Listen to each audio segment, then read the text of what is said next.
Bismillahirrahmanirrahim. Assalamualaikum warahmatullahi wabarakatuh.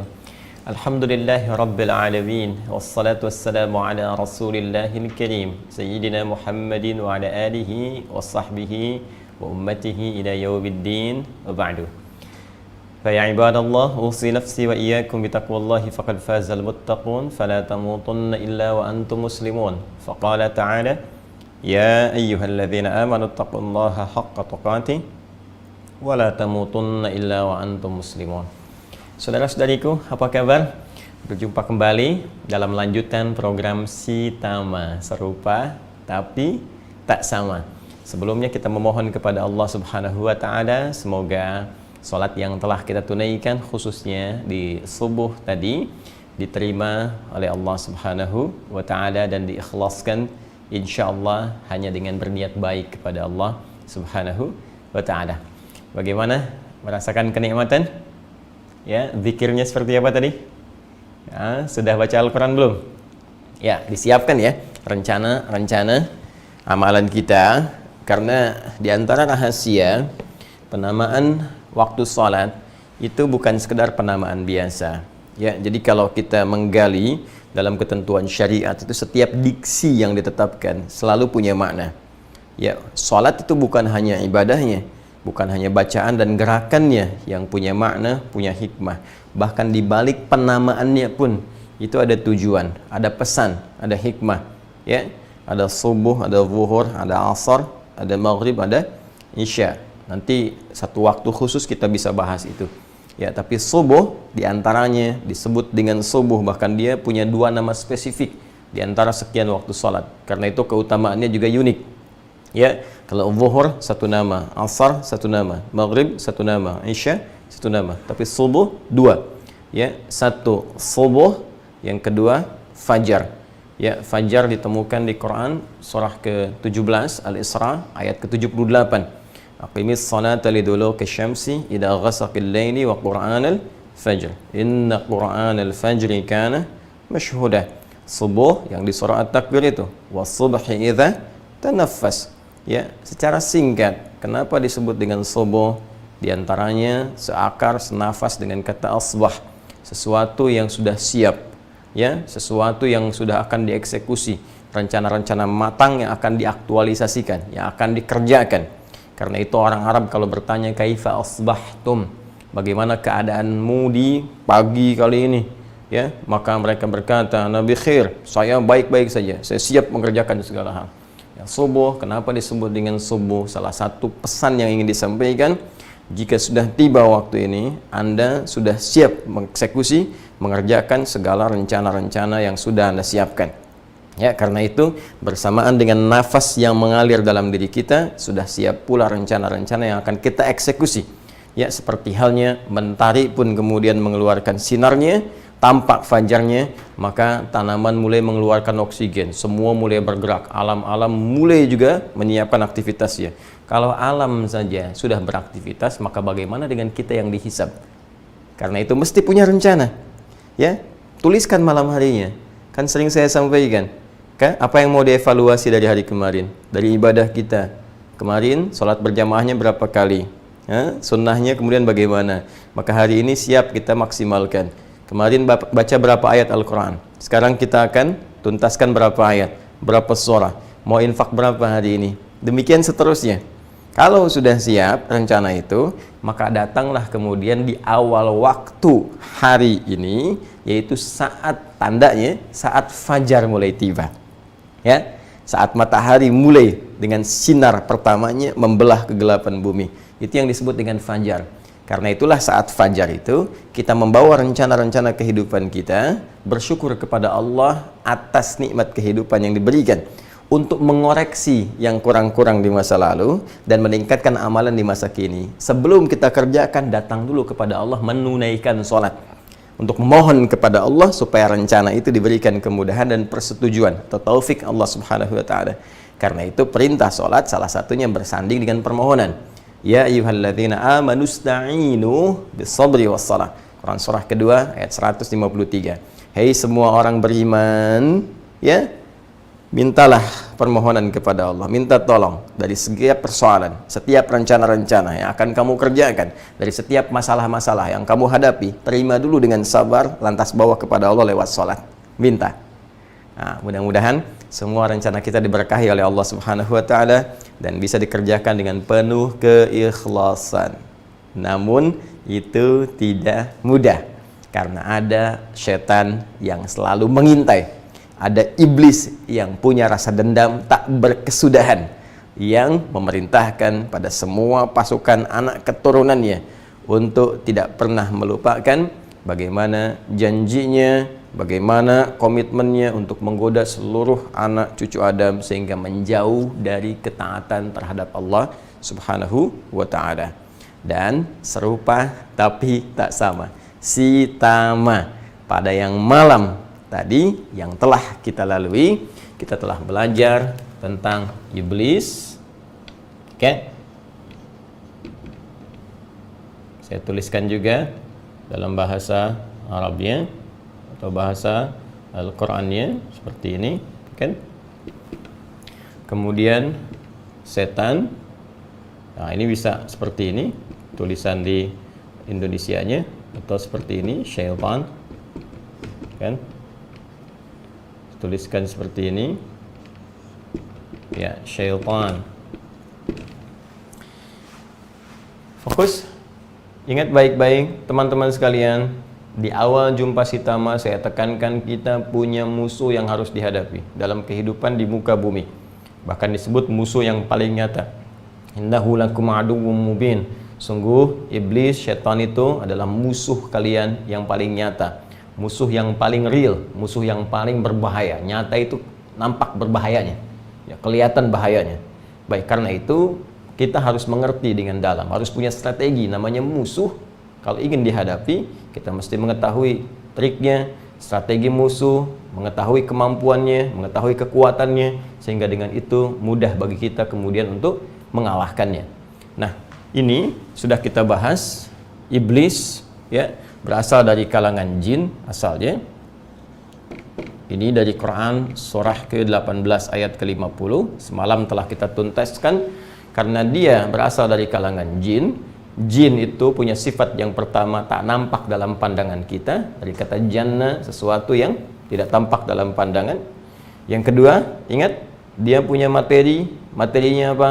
Di Quran surah ke-15 ayat 27. Semalam saya uraikan, wal janna khalaqnahu min qablu min naris samum. Sedangkan para jin itu kami ciptakan sebelum Adam, sebelum manusia, min naris samum, dari api yang menyala-nyala. Ya, dari api yang berkobar-kobar. Api itu suka nyambar, suka manas-manasin. Ya, kemudian nyambar-nyambar kemana-mana, provokatif, provokasi dan sebagainya. Ya, hal-hal yang menghadirkan pertentangan, hal-hal yang menghadirkan permusuhan. Karena itu nanti di dalam Al-Quran sering diungkapkan setan itu selalu membawa kepada permusuhan. Ya, sesungguh setan itu seringkali mengajak kalian kepada al-adawah. Ya, itu ditemukan misalnya di Quran surah ke-5 Al-Maidah ayat 90 sampai 91 itu. Ya, teruskan.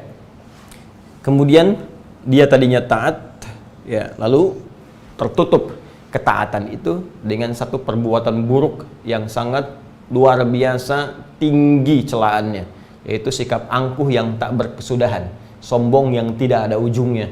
Itu yang menggugurkan seluruh amalan-amalannya. Jadi kalau saya ilustrasikan, mohon izin sekali, semalam saya sampaikan satu hari saja amalan dia, ya, di langit sana itu bisa jadi sama dengan 1000 tahun amalan kita di sini.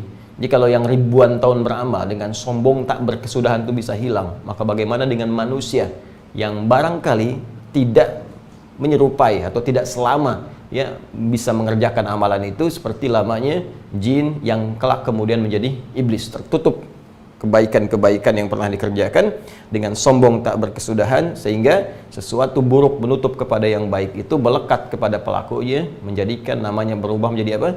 Iblis. Dan kejelekan sifat ini, bahayanya sifat ini, itu kalau dipertahankan bisa diwariskan kepada orang lain.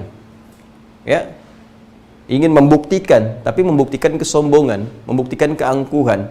Ketika mulai mengajak orang lain, ketika mulai disalurkan pada orang lain, pihak yang lain, untuk menjauhkan manusia, untuk menjauhkan pihak-pihak lain dari ketaatan terhadap Allah Subhanahu wa taala, maka kita telah bahas namanya berubah menjadi apa?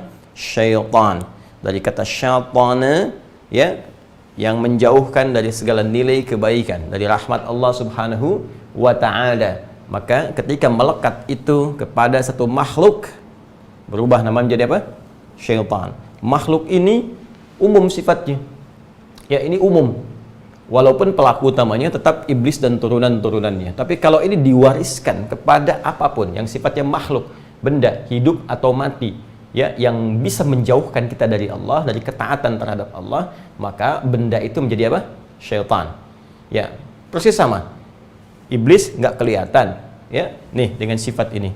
Dia ngajak manusia, dia bisikin, ya, ke dalam jiwa manusia misalnya. Jangan sholat dulu. Jangan zakat, tunda aja sampai Ramadan. Jangan-jangan Rajabnya meninggal, gitu kan?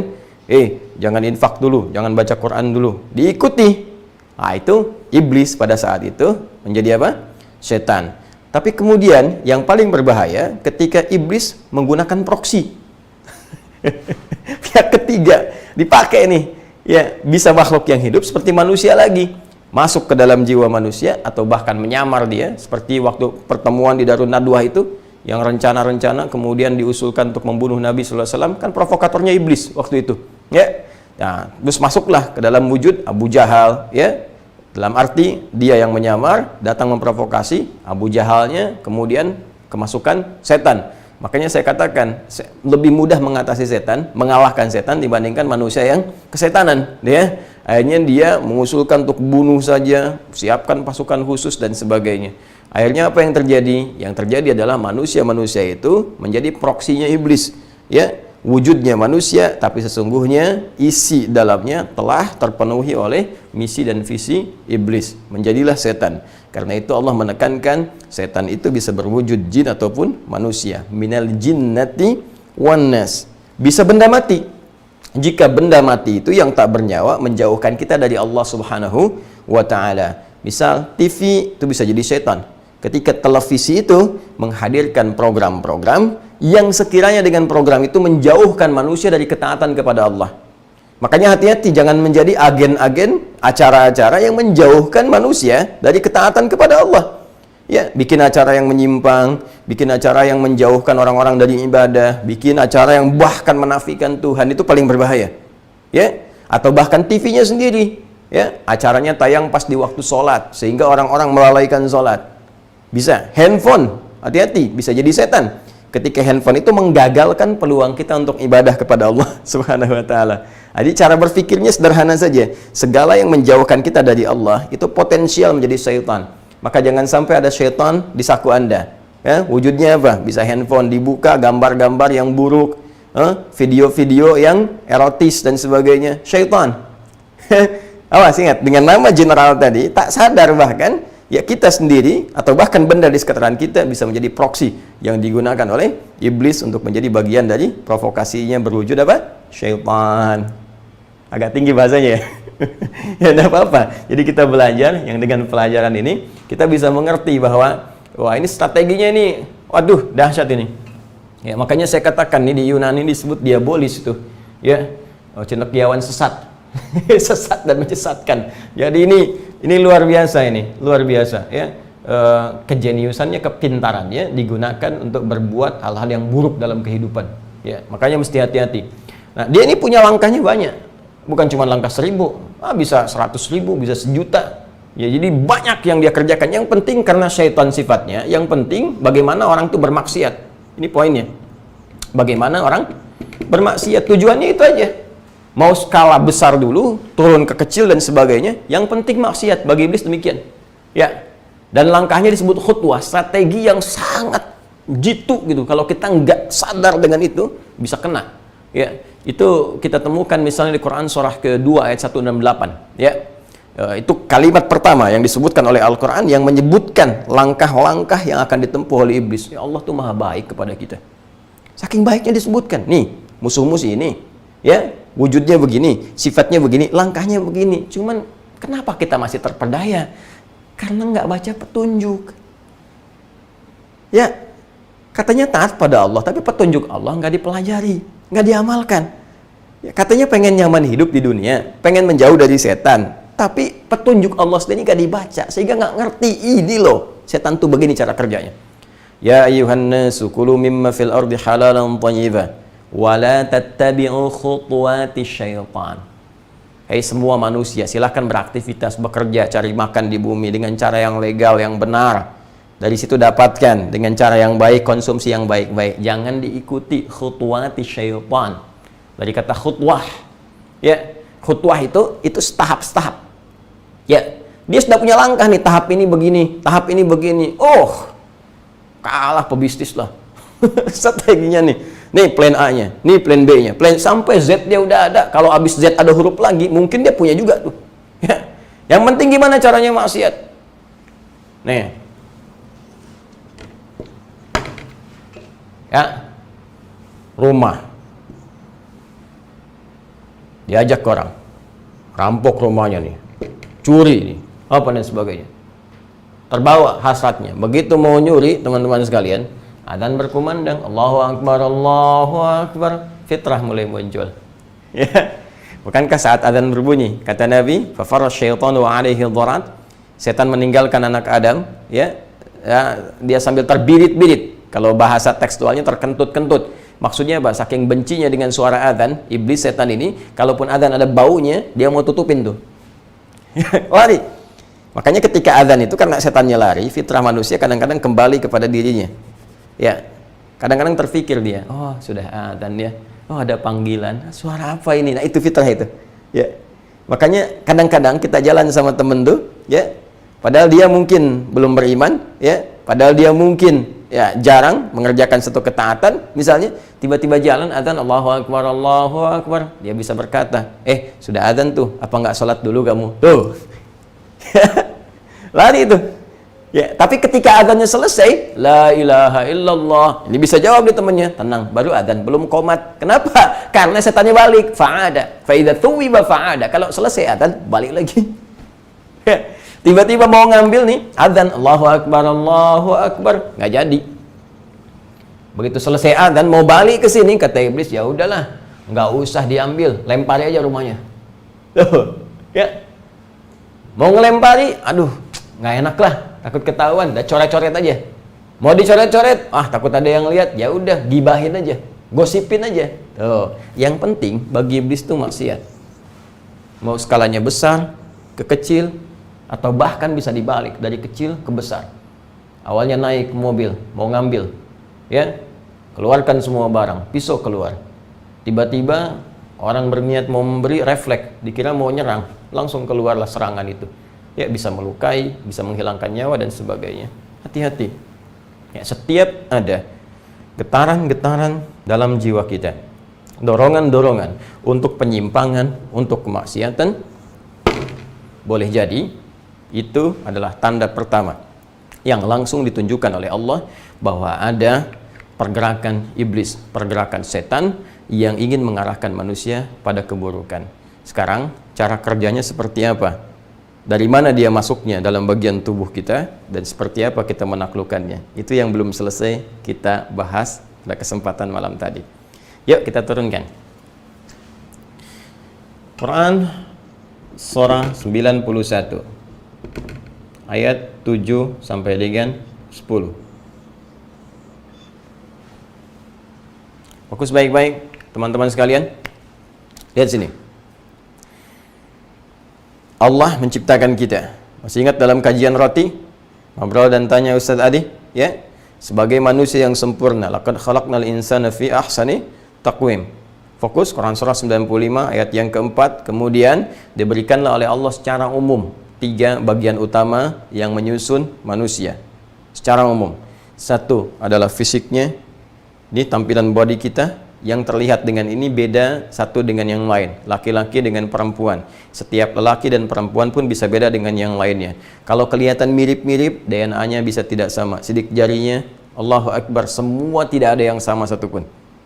Kemudian yang kedua, roh. Fisik tanpa roh itu mayit namanya. Ya, jadi jenazah, dikuburkan. Baik, maka roh masuk ke dalam tubuh kita dengan izin Allah Subhanahu wa taala, diperintahkan oleh malaikat Jibril kemudian masuk ke dalam tubuh kita. Itu ada di dalam hadis Nabi sallallahu alaihi wasallam. Kalau Anda biasa ngaji Al-Arba'in, hadis nomor yang keempat itu, ya, dari Abdullah bin Mas'ud, ya. Nabi Abdurrahman Abdullah bin Mas'ud radhiyallahu taala anhu qala Rasulullah sallallahu alaihi wasallam wa huwa shadiqul masduq, ya inna ahadakum yujma'u fi batni ummihi 40 yawman nutfah thumma yakunu mithla dhalika 'alaqah thumma yakunu mithla dhalika mudghah thumma yursalu ilaihi al-malak fayanfukhu fihi ar-ruh. Setiap Anda, setiap anak cucu Adam akan dihimpun di perut ibundanya. 40 hari pertama berbentuk apa? Nutfah, percampuran antara spermatozoa dengan ovum, berproses dia. Kemudian 40 hari kedua menjadi alaqah, zigot yang mulai menempel di dinding rahim. 40 hari ketiga 120 hari, usia 4 bulan, mulai berbentuk mudghah, daging keratan yang sudah mulai ada tampaknya, kelihatan, gitu kan? Kemudian Allah memerintahkan malaikat, diutus malaikat. Maka apa yang diperintahkan pada malaikat ini untuk meniupkan roh, ya, fayanfukhu fihi roh. Kemudian fayu'maru bikatbi arba'in, diperintahkan menetapkan 4 hal, ya, rizqihi wa ajalihi as-sa'idun huwa am syaqiyyun, ya, diperintahkan menetapkan rizkinya sampai dia wafat, ajalnya, kemudian jalan kehidupannya supaya terukur apakah dia bahagia atau sengsara, dan bagaimana dia kembali kepada Allah untuk berikhtiar menempuh jalan kebaikan-kebaikan dan menghindari keburukan-keburukan.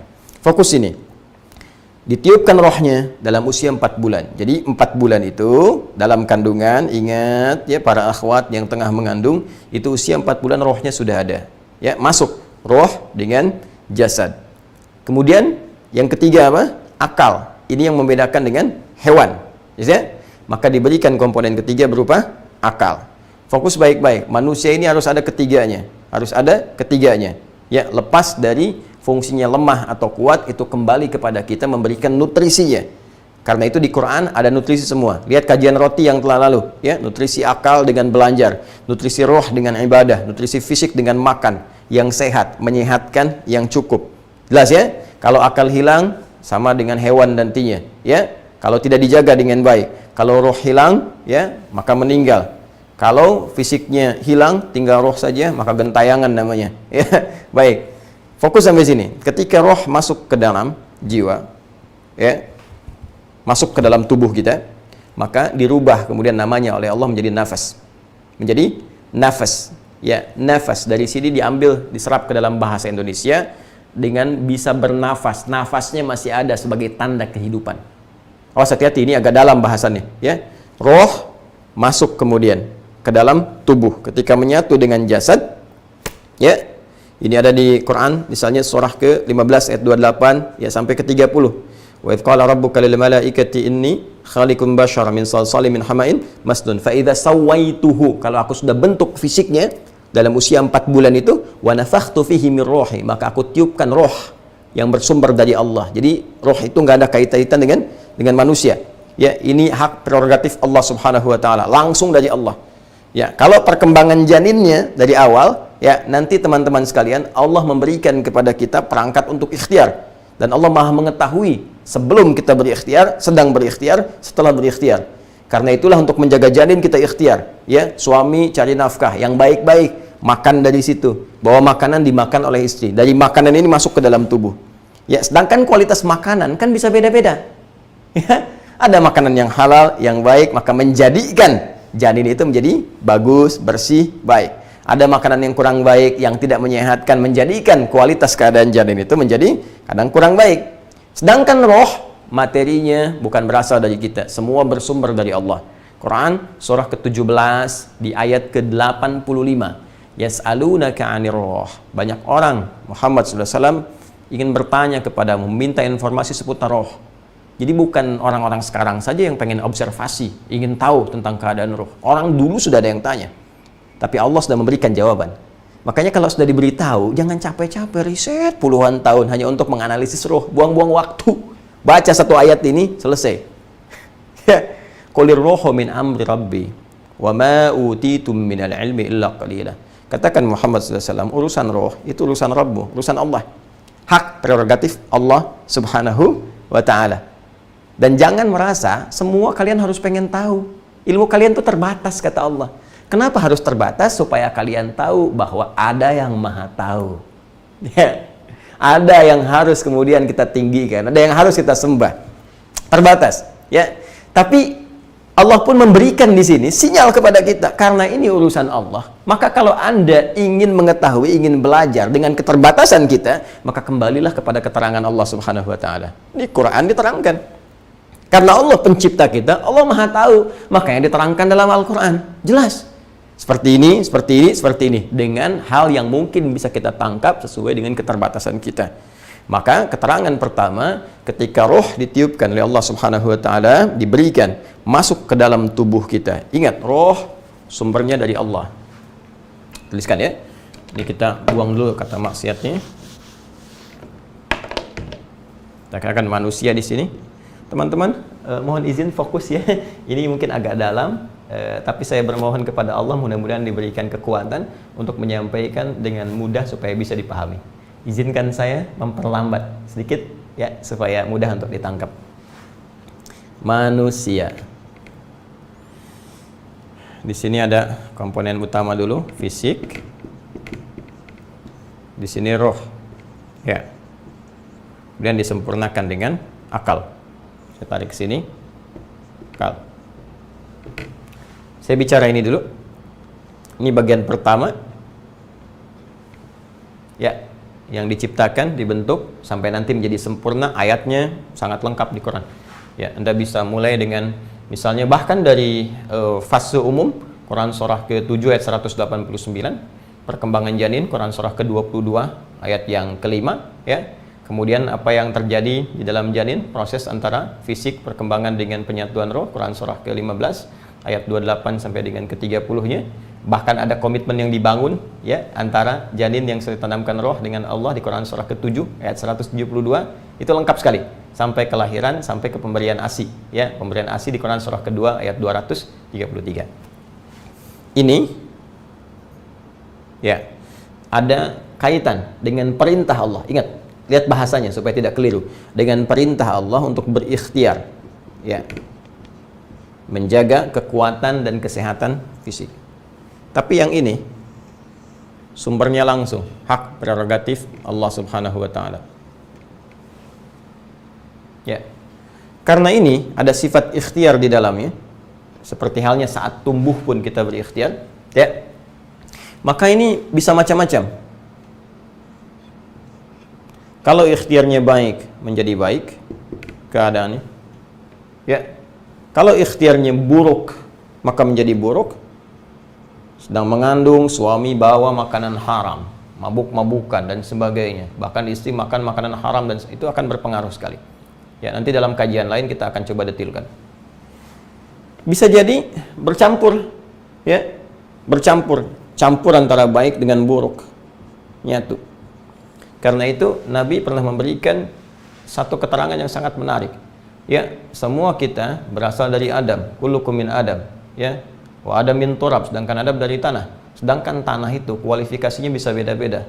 Ada yang bersih, kan? Ada yang coklat, ada yang kemudian hitam, ada yang melumpur. Nah, ini ilustrasi. Jadi kalau kita mengkonsumsi yang baik-baik, suami cari nafkah yang benar, jauhi yang haram, bawa ke rumah, maka istri yang tengah mengandung mendapatkan asupan yang baik. Ya. Tapi kalau yang dibawa hasil maksiat, hasil korupsi dikasih ke keluarga, dimakan. Ya, padahal istri juga sedang mengandung. Hasil perampokan, hasil pencurian, hasil riba dibawa kemudian, maka kualitas bisa buruk. Ya. Atau juga ditukar. Ya, dicampur, bahkan dicampurkan. Di kantor ngantor, yang baik gaji baik diterima, yang jelek pun dari hasil proyek-proyek fiktif, ya. Penipuan dikumpulkan jadi satu, maka nyampur di sini. Ini akan berpengaruh. Ya. Sedangkan ini karena sumbernya dari Allah, Allah itu kan maha baik, maha baik. Jadi semua sumber-sumber kebaikan itu dibawa oleh roh. Ya. Puncak segala kebaikan, teman-teman sekalian, sifat dari puncak segala kebaikan, jujur, tawadhu, rendah hati itu, sabar, kalau menyatu semuanya, berkumpul, itu menjadi takwa namanya, secara singkat. Takwa. Takwa. Disebutkan 115 kali setidaknya dalam Al-Quran. Turunan derivasinya. Ya. Dan sifat ini secara murni hanya diberikan pada malaikat saja. Jadi malaikat itu cuma punya sifat ini saja, tidak ada yang lain. Karena itu karakteristiknya Quran surah 66 ayat yang ke-6, la ya'sunallaha ma amarahum wa yaf'aluna ma yu'marun. Mereka tidak akan mungkin bermaksiat kepada Allah dan mengerjakan tugas sesuai tupoksinya. Nah, jadi malaikat wajar kalau nggak maksiat. Jangan muji malaikat, ya terlalu lebay, berlebihan. Kenapa? Karena memang mustahil maksiat. Ya hebatnya malaikat, ya memang sudah hebat, nggak menyimpang. Nggak pernah dengar kan? Malaikat Jibril korupsi ayat, nggak pernah. Ya, malaikat mau tertukar nyebut nyawa, ya nggak pernah. Ya, jadi nggak ada sifat ini. Ya. Nah, karena ini membawa semua nilai-nilai kebaikan, sedangkan ini ada campuran teman-teman sekalian. Nyampur, ya, berkumpul jadi satu. Nah, kadang-kadang dorongannya bisa tidak sama. Kadang ngedorong kepada yang nggak bagus, kadang-kadang kepada yang bagus, mesti dibersihkan dulu supaya jadi bagus. Nah, ini disebut dengan fujur. Rambatannya disebut dengan apa? Fujur namanya. Fujur. Maka ini ketika menyatu jadi manusia, nyambung nih, roh masuk ke fisik, ya, kemudian mulai akalnya, ya, mulai berkembang sejak dalam kandungan tuh, bukan sejak keluar saja. Makanya ibu yang sedang mengandung tuh didorong untuk memperdengarkan yang baik-baik supaya tertangkap kemudian oleh janin, ya, yang nanti akan keluar, dan nanti dari keluar itu dalam proses lahiran akan terus mengasah dirinya jadi lebih baik. Fokus baik-baik, kembalikan ke sini. Ketika ini menyatu, ini pun nyatu. Ketika menyatu ini, terkumpulah dalam satu yang disebut dengan nafas. Ya. Maka Allah berfirman di Quran surah ke-91 ayat 7-10. Wa nafsin wa ma sawwaha. Ya. Dan jika nafas sudah kami sempurnakan, jiwa disempurnakan. Bagaimana menyempurnakannya? Roh masuk ke dalam fisik. Karena itu ketika diserap ini ke dalam bahasa Indonesia, jadi nafas. Banyak serapan bahasa Al-Quran ke bahasa Indonesia, ya, banyak sekali. Atau dari bahasa Arab umum, musyawarah bahasa Arab, bahkan jadi nama-nama kita tuh, ya, Hidayah, saya Adi Hidayah. Hidayah kan bahasa Arab juga. Muhammad bahasa Arab, Yusuf bahasa Arab, ya kan? Jadi saya kebayang kalau ada orang anti Arab, berapa nama yang harus dihapuskan. Ya, jadi bukan itunya lah, ya, kita tetap kalau hal-hal yang terkait dengan kehidupan kita, ya, kita satu sama lain bisa bertoleransi dalam nilai-nilai kebaikan, ya. Tapi terkait ibadah kepada Allah Subhanahu wa taala, jangan banyak bercanda di situ karena memang hisabnya tidak mudah. Ya. Balik sini. Nafas diserap ke dalam bahasa Indonesia, bernafas. Nafas. Kenapa bisa bernafas? Salah satunya karena roh sudah masuk ke dalam fisik. Kalau rohnya sudah hilang, sudah pergi, maka nafas pun bisa hilang. Ketika nafas berhenti, hilang, ya kehidupan selesai. Jelas. Nah, tapi yang kita bahas bukan kaidah bahasa Indonesia. Yang kita bahas adalah diksi dalam Al-Quran yang mengandung makna. Maka ini jadi nafas. Nih, wa nafsi wa ma sawaha. Ketika nafas, jiwa itu telah kami sempurnakan. Fa'alhamaha fujuraha. Nih. Wa taqwaha. Maka kami ilhamkan di dalamnya ada dua sifat, fujur dan takwa. Ini saling berlawanan. Saling berlawanan. Ya.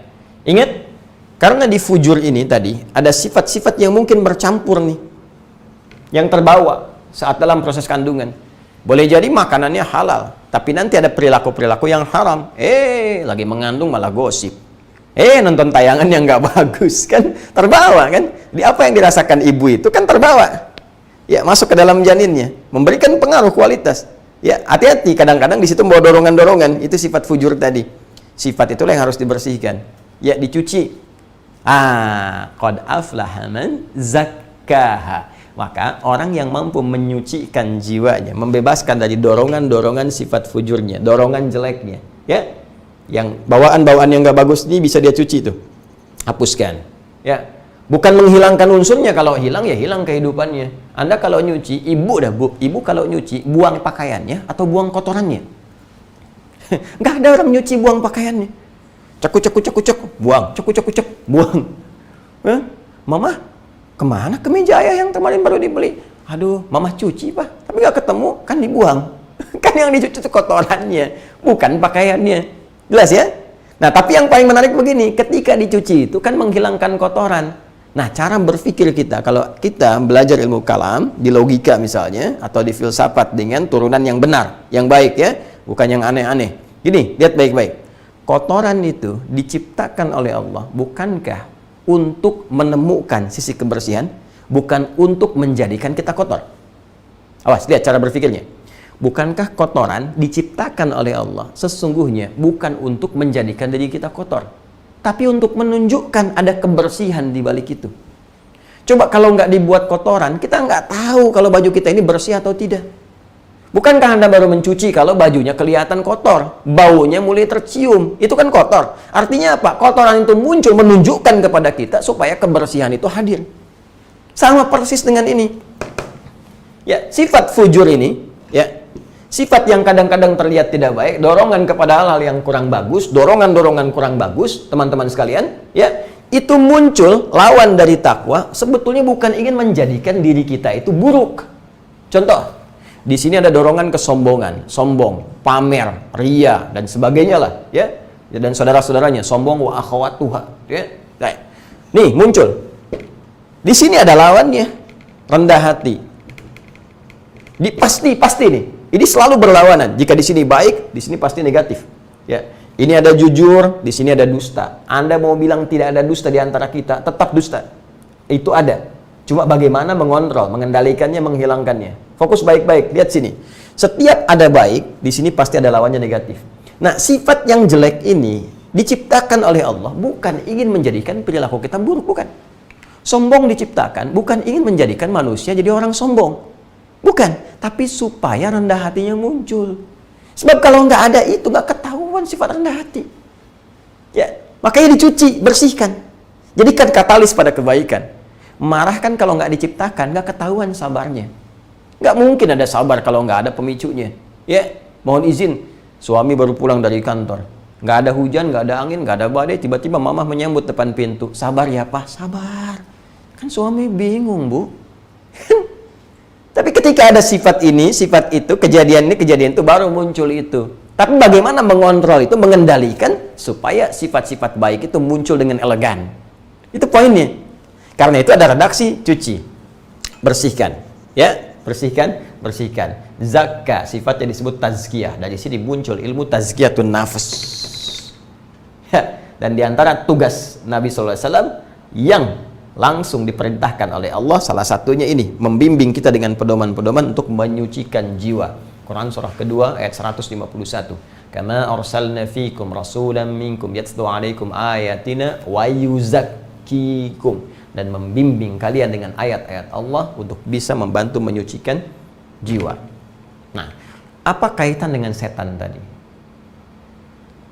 Setan sejak dia komitmen dengan kesombongannya dan mengajukan proposal kepada Allah Subhanahu wa taala untuk membuktikan kesombongan dia dengan menggoda anak cucu Adam, minta izin kepada Allah untuk bisa memprovokasi manusia, mengajak manusia, memberikan was-was, ya, ngajak kepada maksiat dengan memanfaatkan ini potensi fujurnya yang bersumber dari nafasnya. Di mana ditemukannya? Quran surah keempat ayat 118 sampai 119-nya. Quran surah 4 An-Nisa ayat 118 sampai 119. La'anahullah. Ya, setan itu dilaknat oleh Allah Subhanahu wa taala karena perilakunya tadi. Wa qala la attakhidanna min 'ibadika nasiban mafruḍa. Lalu dia berkata, ya Allah, aku bersumpah. Nunnya taukid, taukidnya sakilah lagi. Kalau kita belajar ilmu nahwu ada taukid, nun taukid khafifah, la attakhidan, sukun akhirnya. Itu khafifah, tapi sumpah juga kuat. Ada sakilah, berat, untuk menunjukkan keseriusan, kesungguhan. Luar biasa nih dalam keburukannya. Ya, saya nggak tahu kalimat apa yang diungkapkan. Saya nggak biasa kata-kata yang aneh gitu ya. Ini jahat bener. Jadi setan itu menggoda kita aja serius. Masa kita kemudian menghadapinya dengan santai? Setan begitu seriusnya menjerumuskan kita pada maksiat. Lalu kita begitu santuy menghadapinya. Ada musuh dengan persenjataan lengkap. Ya, semua ada. Otomatis tembus ini pakai laser macam-macam. Anda santuy aja. Tenang aja, cukup dengan ketapel. Nggak bisa. Kita harus lebih canggih. Harus lebih hebat, strategi harus lebih matang, kontranya itu harus lebih bagus. Ada gerakan di sana, kontranya apa? Ya, lawannya apa? Strateginya apa? Siapkan. Dia berkata, la attakhidanna, aku bersumpah dengan serius. Nunnya tsaqilah. Belajar ilmu nahwu, kita temukan di sana. Makanya nikmat mempelajari Al-Quran. Min ibadika nasiban mafruḍa. Aku bersumpah dengan segala kesungguhanku, dengan segala kemampuan yang bisa aku lakukan. Aku akan mengambil bagian tertentu. Nah, bagian tertentu dari hamba-hambamu ya Allah yang telah Engkau berikan kepada mereka berupa potensi kehidupan mereka. Itu yang jadi bagianku, yang ditetapkan Allah Subhanahu wa taala, dan Allah berikan perisai kepada kita untuk melawannya. Ya, maka setan mengatakan ada satu bagian di tubuh manusia yang akan aku manfaatkan. Apa itu? Ini. Tuh. Fujur. Wala udhillannahum wala umanniyannahum. Aku akan sesatkan mereka melalui jiwa ini. Dia akan goda ini, dia akan arahkan. Karena dia tahu dia potensi pada keburukan nih. Rambatan-rambatan pada keburukan. Aku kasih angan-angan, makanya banyak manusia yang berangan-angan. Ya, awas tuh. Tempat-tempat setan banyak kumpulkan, tempat-tempat kotor, tempat-tempat maksiat. Ya, maksiat tuh aso, yang menyimpang, yang kotor tuh senang. Tempat maksiat, penyimpangan. Tempat kotor, berkumpulnya kotoran, senang setan di situ. Kamar mandi kan tempat kotoran, makanya Anda menghilangkan yang kotor-kotor supaya keluar jadi bersih. Banyak setan di situ. Makanya banyak orang berangan-angan di situ. Kamar mandi kok merencanakan sesuatu, berimajinasi kok di kamar mandi. Ya, yang paling aneh baca majalah di toilet. Ya, mohon maaf ya kalau nggak sepakat ya nggak apa-apa. Cuma saya ngasih saran aja. Coba kalau nggak percaya buktikan, silakan ke toilet Anda. Ini pasti baru masuk aja udah ada rencana-rencana strategis. Apa yang strategis? Cepat keluar dari situ, jangan lama-lama. Ya, baik. Nah ini poinnya teman-teman sekalian. Itu setan itu. Ya, jadi dia mengatakan gitu, wala udhillannahum, aku akan sesatkan mereka. Nunnya taukid lagi. Wala umanniyannahum. Jadi setiap dia berkata kepada Allah, itu menunjukkan keseriusannya. Menggunakan nun taukid tsaqilah. Ya. Jelas. Jadi dia ambil ini. Nah, teman-teman ini rambatannya nih. Diperintahkan oleh setan untuk memberikan gelombang-gelombang keburukan. Nah, jadi dia goda nih. Digoda, tembuskan ke mata. Dia itu berkata yang gak bagus. Pelototin. Ada rambatan. Jiwa fujur naik. Fujur merambat. Nih, tiba-tiba mau melotot. Ya, ke mulut. Udah caci aja. Naik. Ke tangan. Udah pukul aja. Ke kaki. Udah tendang aja. Dengan cara yang tidak normal. Itu rambatannya. Ya. Nah, dorongan ini ketika mau mulai bergerak karena sumbernya dari nafas, maka seringkali disebut dengan tempatnya. Ya, kadang-kadang kan begini, ada orang Indonesia, ya kan, datang ke luar negeri misalnya, terus dia nggak bisa menjaga harkat martabat nama baik negara kita, bahkan dirinya sendiri, berbuatlah yang buruk, mencuri di negeri orang, ya, berbuat bodoh, tindakan kriminal di negeri orang. Kan yang kena bukan dirinya aja, Cepi, termasuk negaranya. Dari mana tuh? Indonesia. Maka menyebarlah kemudian di negara itu. Indonesia nggak bagus nih. Tuh, sama persis. Berbuat satu yang kena semua. Ya, awas hati-hati. Ya, peribahasa kita kan punya juga di situ. Ya, apa diantaranya? Karena nilai setetes rusak susu sebelangga, kan? Karena ada tetesan tuh yang kotor satu tetes saja, tinta netes satu, rusak susu sebelangga. Ya, karena satu ya yang mengerjakan pada keburukan kena semua. Ini kan di nafas berkumpul lah jiwa takwanya. Tapi karena ini dimanfaatkan, maka ini terbawa. Maka yang sering disebutkan itu ininya. Bahkan Quran pun memberikan diksi. Karena sumbernya dari sini seringkali sumbernya disebut bermasalah. Nafsu, nafas. Maka yang tadinya konotasinya menghimpun takwa dengan fujur, jadi terbawalah kepada suasana ini dengan penamaan sifat totem pro parte. Ya, seluruhan mewakili sebagian. Atau kita balik pas pro toto, sinekdok pas pro toto. Padahal yang berperan tuh ini, tapi yang terbawa keseluruhan. Ya, baik. Maka dari sini yang tadinya nafas, maka berubah kemudian konotasinya menjadi nafsu. Nah, dari sini baru kita familiar. Nafsu tuh, nafsu. Padahal nafsu itu berbeda dengan setan. Tidak.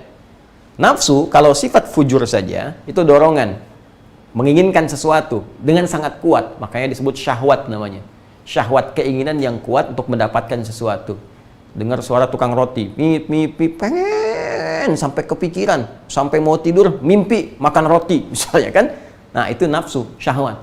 Tapi paling bahaya kalau syahwat itu sudah mengarah kepada fujur. Ini dorongan yang buruk. ditunggangi oleh setan, diprovokasi, terus diinginkan. Ini makanya seringkali ini disebutkan sebagai diksi tertentu yang korelasinya dimanfaatkan, diprovokasi oleh setan sehingga menjadi proksi setan untuk mengarahkan kepada nilai-nilai keburukan. Ini buruk dalam bahasa Arab disebut su namanya. Perhatikan tabelnya. Ini dari nafsu, kan? Ada sifat fujur, rambatannya tadi merambat. Ke mata disuruh melotot, ke mulut disuruh mencela, menggibah, ya. Ke tangan disuruh mukul, kaki suruh nendang. Ini jadi su perbuatannya. Su begini. Kadang pakai alif lam untuk menunjuk spesifik. As-su. Ini perbuatannya. Kalau sudah jadi perbuatan disebut su. Jamaknya disebut sayyiat. Nah, ini. Buka Quran surah ke-12 ayat 53. Quran surah 12 Yusuf ayat 53. Wa ma ubarri'u nafsi, dengan sifat kemanusiaan yang dimiliki kita tidak bisa menilai diri kita suci. Bahkan di ayat lain fala tuzakku anfusakum, jangan pernah mengatakan diri kita suci. Ya, kembali ke surat Yusuf. Innan nafsa la ammaratum bisu illa man rahima rabbi. Ya, fokus. Wa ma ubarri'un nafsi, innan nafsa, sungguh dalam nafas itu, nafsu, ada nafsu, la ammaratum bisu, ammar itu perintah, ya, makanya ada ammar putusan perintah, putusan, ammar itu bahasa Al-Quran, ammar, pakai hamzah ya, ammarun, ya, memerintahkan. Karena pakai tasydid ini menunjuk pada sesuatu yang sering kali memerintahkan, mengajak, bisu kepada perbuatan-perbuatan buruk. Pertanyaannya siapa yang perintahkan itu? Kan? Padahal dia bisa merintahkan yang baik, yang ini, yang takwa. Siapa yang perintahkan itu? Setan. Ini tadi kembali ke sini. La attakhidanna min ibadika nasiban mafruḍa. Aku akan ambil bagian dari situ. Aku jadikan nafsu. Aku dorong dia untuk mengerjakan keburukan. Nah, mendorong terus gak berhenti, gak pernah tuntas sampai dia meninggal. Terus pikirkan yang jahat-jahat, yang buruk-buruk. Ammaratum bisu. Karena banyak maka jadi muannats. Ya. Karena sesuatu yang banyak yang berkembang jadi muannats. Tambah tak di ujungnya. La ammaratum bisu. Nafas ini unik, ya. Nafas ini tulisannya kalimatnya mudzakkar tapi sifatnya bisa muannats. Ya, banyak nanti yang seperti itu. Nafas la ammaratum bisu, terus-menerus memerintahkan pada keburukan. Kenapa? Karena setan itu bekerja memprovokasi. Ini yang dimanfaatkan. Jadi setan menggunakan ini nafsu. Tapi yang paling menarik apa? Yang dia kerjakan cuma nyuruh. Dan dia nggak pernah maksa, nyuruh. Cuma ini yang dimanfaatkan. Ayo, muncul. Bagaimana cara menekan ini? Ini lawannya takwa. Ini lawannya. Makanya Allah berikan pelindung kepada kita dengan dorongan-dorongan pada kebaikan lewat jiwa takwa. Ada malaikat di sini. Karena takwa itu sifat malaikat tadi saya katakan. Ya, dan ini menarik teman-teman. Lihat sini. Ini takwa disebutkan 115 kali, nafsu pun 115 kali dalam Al-Qur'an. Kemudian takwa yang membisikkan malaikat. Malaikat disebutkan 88 kali dalam Al-Qur'an. Setan membisikkan nafsu, setan disebut 88 kali dalam Al-Quran. Kalau bukan firman Allah, mustahil begini. Tunjukkan pada saya, kitab mana yang dianggap suci, yang punya karakteristik sama dengan Al-Quran. Anda nggak akan temukan. Ya, dan logika kita secara sederhana mengatakan, yang paling tahu tentang sesuatu, pasti yang membuatnya. Ya, pembuat handphone sangat tahu tentang handphone. Pembuat spidol sangat tahu tentang spidol. Pembuat manusia, pencipta manusia pasti akan sangat tahu tentang manusia. Tunjukkan pada saya referensi mana yang menerangkan manusia sesempurna Al-Quran. Jadi kalau Anda sudah ngaji seperti ini menemukan benar ya, ini menunjukkan kebenaran Allah. Kalau sudah benar berarti Allah Tuhan kita. Bukti apa lagi yang Anda butuhkan? Baik, kembali ke sini. Nah, karena itu dalam jiwa kita selalu ada dorongan pada kebaikan. Coba cek. Kalau sudah adzan kan suka ada getaran. Sudah adzan. Bahkan kalau kuat getarannya, sebelum adzan udah siap-siap tuh zuhur jam berapa ya? Jiwa ini yang menunjukkan pada insaniyah, kemanusiaan kita, humanism kita untuk mengerjakan yang baik-baik. Makanya secara fitrah manusia itu cenderung pada kebaikan. Ya. Silakan Anda cek. Silahkan Anda cek. Sepanjang jadi manusia, pasti kita akan menolak keburukan. Ya, mohon maaf kalau lisan berkata yang dusta, pasti hatinya menolak, itu nggak benar. Ya, silahkan kalau Anda nggak percaya tuh, pasti akan nampak dalam kehidupan. Anda kalau bersih kita tuh, ya, kita lihat TV nih, atau Anda lihat tayangan YouTube misalnya apa, ya, tiba-tiba ada gambar yang nggak bagus, pasti hati Anda menolak kan? Ini nggak bagus nih, ini nggak benar nih. Nah, itulah jiwa ini. Tapi saat yang bersamaan, ini muncul. Sekali lihat kok, sekali nggak apa-apa. Asal jangan kedip aja. Habis itu istighfar, enak aja. Kadang-kadang ada yang sambil lihat istighfar, astagfirullah. Itu tuh, ya, pertarungan antara jiwa kebaikan dengan keburukan. Karena ini sering kali bertarung, maka ada pergolakan dalam jiwa. Makanya hati kita itu, baru bangun tidur aja udah bergolak. Ya, udah gelisah, bukan cuma panci yang bergolak, hati kita pun bergolak. Ya. Jadi, bergolak. Karena dia selalu bolak-balik bertempat di situ, maka keadaan tempatnya disifati dengan nama kolbun dalam bahasa Arab dari kata koluba, sesuatu yang nggak pernah tetap. Ya, maka ini tempat nafas di kolbu. Oh, kan? Kolbun. Nah, sesuatu yang nggak pernah tentram, selalu bolak-balik. Kalau ingin menenteramkan itu, maka taklukkan fujurnya, taklukkan nafsunya dengan jiwa takwa. Bagaimana caranya? Cuman satu, nggak ada yang lain. Kalau kita nggak tahu rahasia satu ini, udah dikerjai Anda oleh setan selama hidup sampai kembali kepada Allah. Jadi untuk menaklukkan setan itu cuman satu kuncinya, aktifkan sinyal takwanya. Bagaimana mengaktifkan sinyal takwa? Cuma satu caranya. Ya. Tenang, saya nggak akan tunda. Sekarang saya kerjakan. Hati-hati dengan provokasi setan. Lihat sini, ya. Caranya hanya dengan ibadah. Mendekat kepada Allah. Tuh. Setan tuh makhluk. Sehebat-hebatnya setan, sepintar-pintarnya, tetap tidak akan mampu mengalahkan penciptanya, Khalik. Makanya kalau kita ingin menaklukkan setan, ya dekati pencipta kita. Dekati Allah yang maha kuasa atas segalanya. Ya, setan tidak tidur. Dalam tidur bisa menggoda kita. Bisa gantian tuh, maksud saya. Ya, bahkan dalam tidur dia bisa menggoda. Tapi kan Allah tidak mengantuk. Ya, Allah bukan cuma tidak tidur, tidak mengantuk, tidak lelah. Ya, setan bisa gantian satu dengan yang lainnya. Goda orang biasa, setannya biasa-biasa, ditiup langsung mabuk. Ya, goda kiai, goda ustadz, goda habib, lain lagi. Pangkatnya mungkin tinggi, ya, lebih tinggi dari sebelumnya, bisa gantian. Nggak kuat, ya udah, turun yang lain, pangkat tinggi. Itu ilustrasi lah ya. Ya, dalam tidur datang lagi. Makanya nanti satu kali kalau ngaji, insya Allah saya tidak berani menjanjikan ya. Tapi nanti kita lihatlah. Sekali-kali belajar kayak fikih setan. Fikih setan baru dengar ya. Ya, fikih itu kan paham secara bahasa, mengerti setan tentang setan. Ada setan yang goda saat sholat, ada setan goda saat wudhu. Pernah nggak waktu selesai wudhu tiba-tiba Anda ragu, ini saya wudhu apa belum ya? Batal apa enggak ya? Ada setannya. Setan rumah, setan kantor. Tuh, hati-hati. Setan pasar, setan mall. Ada setan mall loh. Hati-hati. Ya, makanya ibu kalau pulang dari mall ke rumah sering kebawa kepikiran tuh setan mall ikut ke rumah tuh. Ayah, tadi ada tas bagus banget ya. Mama, bukan tasnya yang penting, tapi bagaimana tas itu dengan kualitas apapun bisa mendekatkan kita kepada Allah. Tas biasa nggak apa-apa mah, harga 10.000, tapi dalamnya ada mushaf yang menjadikan pahala kita bisa 100 juta. Oh iya benar juga ya, maafkan mama ya, maaf. Tapi ya yang tadi juga bagus kok, bisa mendekatkan pada Allah tuh. Selalu ada aja gitu. Tapi nanti satu waktu lah kita belajar ya. Nah, jadi cara menaklukkan setan, cara menaklukkan ini fujur, ini harus ditingkatkan ibadah. Karena itu semua tujuan ibadah itu muaranya takwa. Tuh. Ya kalau nggak percaya, takwa itu kan orangnya disebut taqi, jamaknya disebut muttaqin. Perhatikan kalimat muttaqin pertama dalam Al-Quran ketika disebutkan itu aktualisasinya ibadah.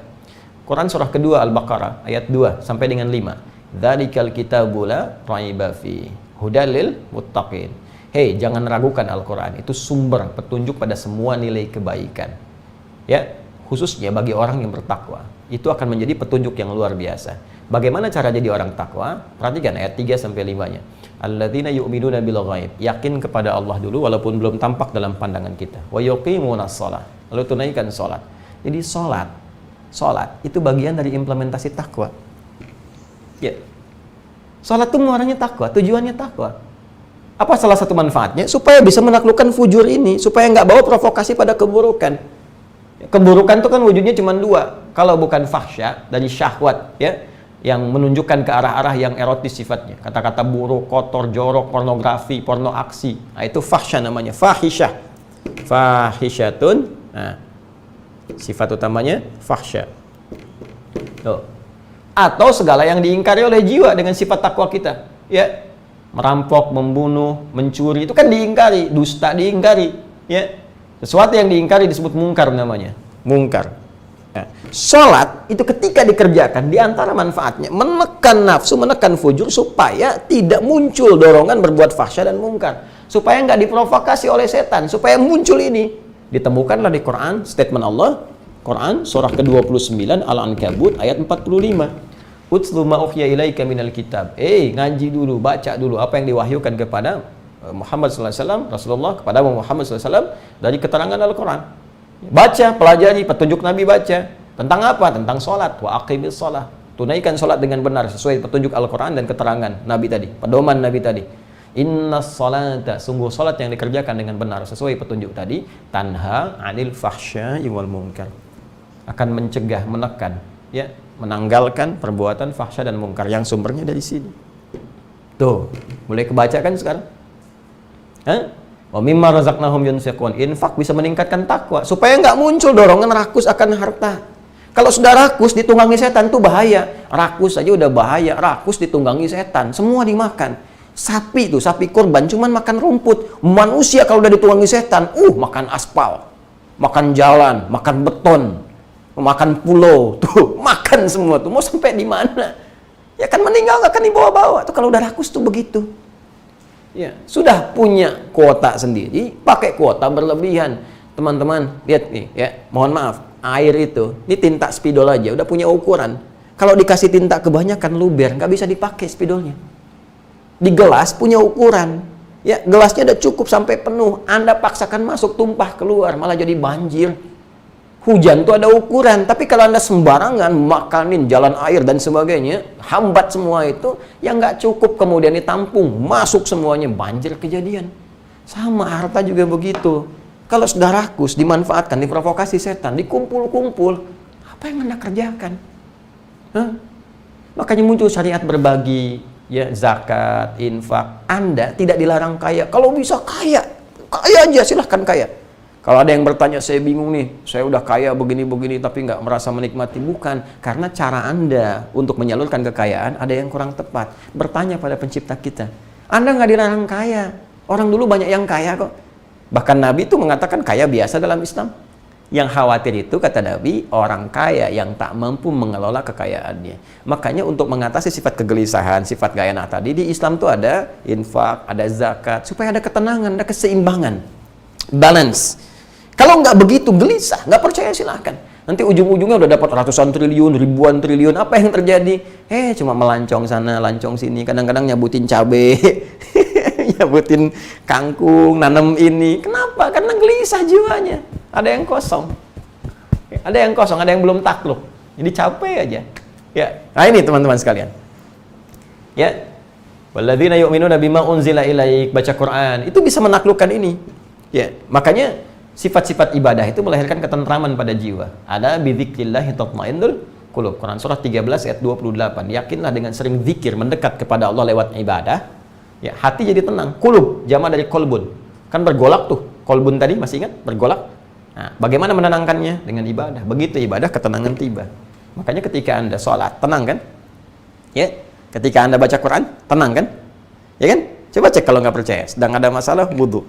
Buka mushaf, begitu dibaca, walaupun solusi belum datang, tapi hati tenang.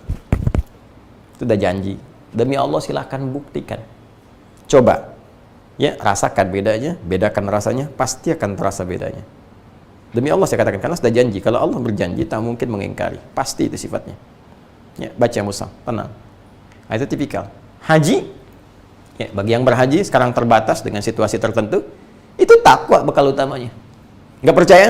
Buka Quran surah kedua Al-Baqarah ayat 197. Ya, al-hajju asyhurum ma'lumat, faman farada fihinna al-hajj fala rafatha wala fusuqa wala jidala fil hajj. Wa ma taf'alu min khairi ya'lamuhu Allah wa tazawwadu fa inna khaira zadit taqwa. Tuh. Mau haji? Takwa. Bekalnya takwa, hasilnya takwa. Apa esensinya? Esensinya untuk menaklukkan ini. Makanya kalau orang hajinya benar, takwanya terkumpul maksimal, bisa menaklukkan setan. Begitu ditaklukkan, dia bisa mencegah maksiat. Maksiat nggak muncul. Karena begitu mau muncul, ngapain setan mau goda saya? Dia tekan, arah baik lagi. Sifat baik yang bisa menaklukkan, menghilangkan yang buruk-buruk disebut birrun namanya. Kalau melekat pada pemiliknya disebut mabrur. Makanya orang pulang haji itu punya sifat mabrur kalau benar hajinya, yang bisa menghilangkan sifat-sifat buruknya. Kalau orang sudah baik terus sampai meninggal, ya nggak ada pahala setimpal kecuali surga. Baik, salahnya muncul. Dengan sifat kemanusiaan mungkin salah, tapi dengan sifat ketakwaannya kesalahan itu bisa diminimalisir. Ditutup dengan kebaikan-kebaikan. Itulah mabrur. Makanya Nabi mengatakan, al-hajjul mabruru laisa lahul jaza illal jannah. Ya, surga yang setimpal dengan itu. Paham ya? Alurnya? Mengerti ya? Konstruksi berpikirnya? Ya, materinya? Ini caranya. Karena itu, ketika Allah meminta kita ibadah, bukan ingin memberikan beban, tapi ingin meringankan beban kehidupan kita, mengarahkan kita pada solusi terbaik, mengentaskan persoalan, menghadirkan solusi yang elegan. Itu ibadah. Makanya orang kalau diminta sholat, tahu dengan hakikat sholat ini, pasti orang nggak mau meninggalkan sholat. Karena itu ketika sholat, datang panggilannya, hayya 'alas sholat, maka Allah teruskan. Ya, dengan memberikan gambaran manfaat dari situ, diberikan ilham kepada salah satu sahabat Nabi lewat mimpinya, disampaikan pada Rasulullah, ditunjukkan oleh Nabi, ya, dibimbing melalui wahyu oleh Allah Subhanahu wa taala, jadilah suara adzan itu. Setelah hayya 'alas shalah, hayya 'alal falah. Ayo bahagia. Dengan salat kamu akan bahagia. Ya, kebahagiaan itu mahal, teman-teman sekalian. Ya, nggak bisa Anda katakan bahagia itu sederhana. Cukup minum kopi bahagia. Bagi Anda peminum kopi, yang nggak minum kopi kan nggak bahagia juga. Ya, bagi Anda peminum teh, yang nggak makan, yang minum teh kan nggak minum teh nggak bahagia juga, belum tentu. Ya, bahagia itu cukup di samping pasanganku yang sudah punya pasangan, yang jomblo kan belum tentu begitu. Ya, masing-masing itu bisa relatif. Kalau Anda ingin pasti bahagia, maka cari dari keterangan yang pasti. Allah, mendekatlah kepada Allah. Saya tuliskan itu dalam buku Bahagia dalam Naungan Al-Quran dan Sunnah. Ya, balik sini. Nah, jadi karena itu Allah langsung memberikan statement di balik misi penciptaan kita, esensi yang paling utama untuk ibadah. Ya, itu ditemukan di Quran surah ke-51 ayat 56. Wa ma khalaqtul jinna wal insa illa liya'budun. Tidaklah aku ciptakan jin dan manusia. Biarkan jin dengan alamnya, kita fokus dengan visi tujuan kita sebagai manusia. Illa liya'budun, kecuali untuk menjadikan semua aktivitasnya sebagai ibadah. Apa tujuannya untuk menekan ini? Nah, jadi semua aktivitas kita kalau ingin dijauhkan dari setan dan ingin kita menaklukkan setan, sederhana. Jadikan semua sebagai ibadah. Ya. Bukan cuma ritualnya, sosialnya juga demikian. Ritual itu sholat, pastikan ibadah karena Allah. Maka itu saya berikan jalan begini, karena Allah. Semua lakukan karena Allah. Ibadah itu semua karena Allah. Ya, kerjakan semua karena Allah. Nanti Allah akan bimbing kita bagaimana cara mengerjakannya. Sholatnya karena Allah. Karena ada orang sholat, ya dia ingin dilihat manusia. Riya namanya. Riya itu ingin dilihat manusia. Ingin dilihat Allah pencipta manusia, namanya ihsan. Anta'budallaha ka'annaka tarahu fa illam takun tarahu fa innahu yarak. Hadis Muslim dari Umar bin Khattab, nomor hadis yang ke-8. Dikutip oleh Al-Imam An-Nawawi dalam Al-Arba'innya, nomor hadis yang kedua, disebut dengan hadis Jibril. Ingin dilihat Allah disebut ihsan, ingin dilihat manusia disebut riya. Fawailul lil musallin, celaka orang salat, alladzina hum an salatihim sahun, yang lalai dalam salatnya, alladzina hum yuraun, yang pengen dilihat orang. Jadi semua yang kelihatan bagus pun, tapi kalau niatnya salah, itu bisa jadi bermasalah. Jelas? Termasuk mohon izin doakan kami. Ya, doakan. Saya doakan supaya dijaga oleh Allah Subhanahu wa taala. Kalau nggak mudah berdakwah ini. Nggak mudah. Ya, mau pensiun juga susah. Nggak ada kan ustadz pensiun, ya kiai pensiun. Karena kalau benar-benar belajar tuh ya memang passionnya ke situ. Tapi juga tinggi, bebannya tidak mudah. Ya, menyampaikan nih, saya nyampaikan, tapi tidak mengamalkan, dicela. Afala ta'qilun. Quran surah kedua ayat 44, Atamuruna an-nasa bil birri wa tansawna anfusakum wa antum tatluna al-kitaba fala taqilun. Pandai kamu nyuruh orang. Kamu sudah kaji keterangan di Alkitab, di Al-Qur'an, sudah kamu pahami, nyuruh-nyuruh bisa, ngerjakan enggak, fala taqilun. Di mana otak kamu? Hah? Tuh, dicela oleh Al-Qur'an. Nah, atau belajar tapi nggak mengamalkan, tapi nggak ngajarkan, menyembunyikan ilmu misalnya dengan sengaja, dicela juga.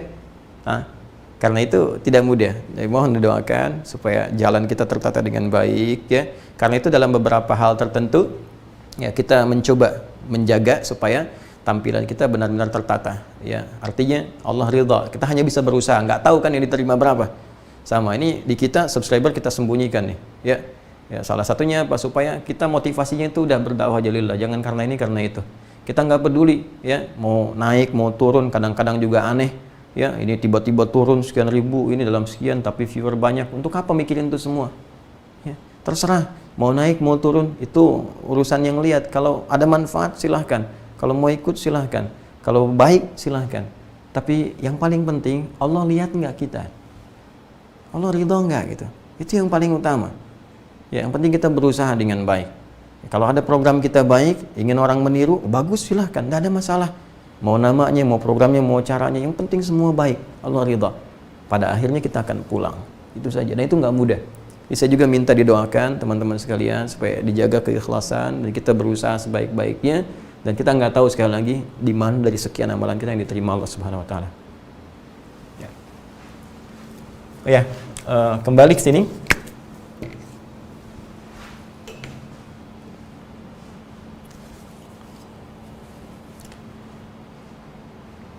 Oke. Nah, jadi ibadah itu menjadi penting untuk kita karena itu kuncinya. Itu kuncinya. Jadi kalau kita ingin menaklukkan setan, menguasai diri kita, mendekat kepada Allah, maka kita harus maksimalkan ini. Ya. Dan yang paling utama, ingat baik-baik. Ingat baik-baik, setan itu lemah. Ya, setan itu lemah. Karena dia hanya mengajukan permintaan yang disetujui oleh Allah dengan menggoda saja, merayu saja. Dia tidak punya kekuatan untuk memaksa. Dia nggak maksa kok. Kenapa Anda harus terpaksa ikut? Dia cuma goda aja. Ini lemah. Ya.